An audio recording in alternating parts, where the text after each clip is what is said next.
台南市政府甲广岛文教基金会举行112到114学年度设计学习计划记者会，伫原有的合作基础上持续深化。伫过去2档的合作当中，有13间学校来参与计划，成果是相当的好。这个计划呢，就是我们希望能够透过一个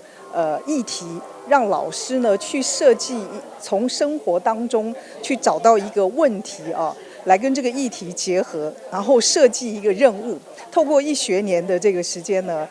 让学生呢来完成这个任务。老师他是一个学习设计师，而小朋友呢，他在这整个学习的过程里面呢，他会展现跟培养的就是一个关键思维的能力，还有自主学习、团队合作啊，跟创新思维的这4个方面的这个能力。这项计划以 PBL 专题导向学习，包含科技运用甲社会服务的思维，借着设计思考，帮助在地议题找到出路。我们的学校附近呢有非常多的一个老龄人口，那所以我们的孩子呢就运用平常在学校所学会的城市设计的科技力呢，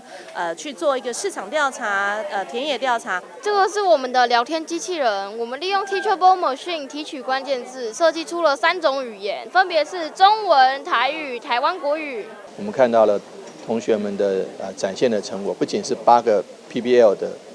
设计学习课程，而且展现他们自己的原创力以及他们对于社会的关心，不管是关于宗教、关于老人、关于这个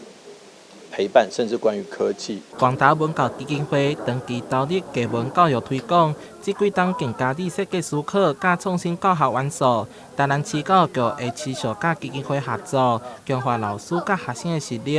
共同为教育注入新的活力。台南新闻杨顺怀采访报道。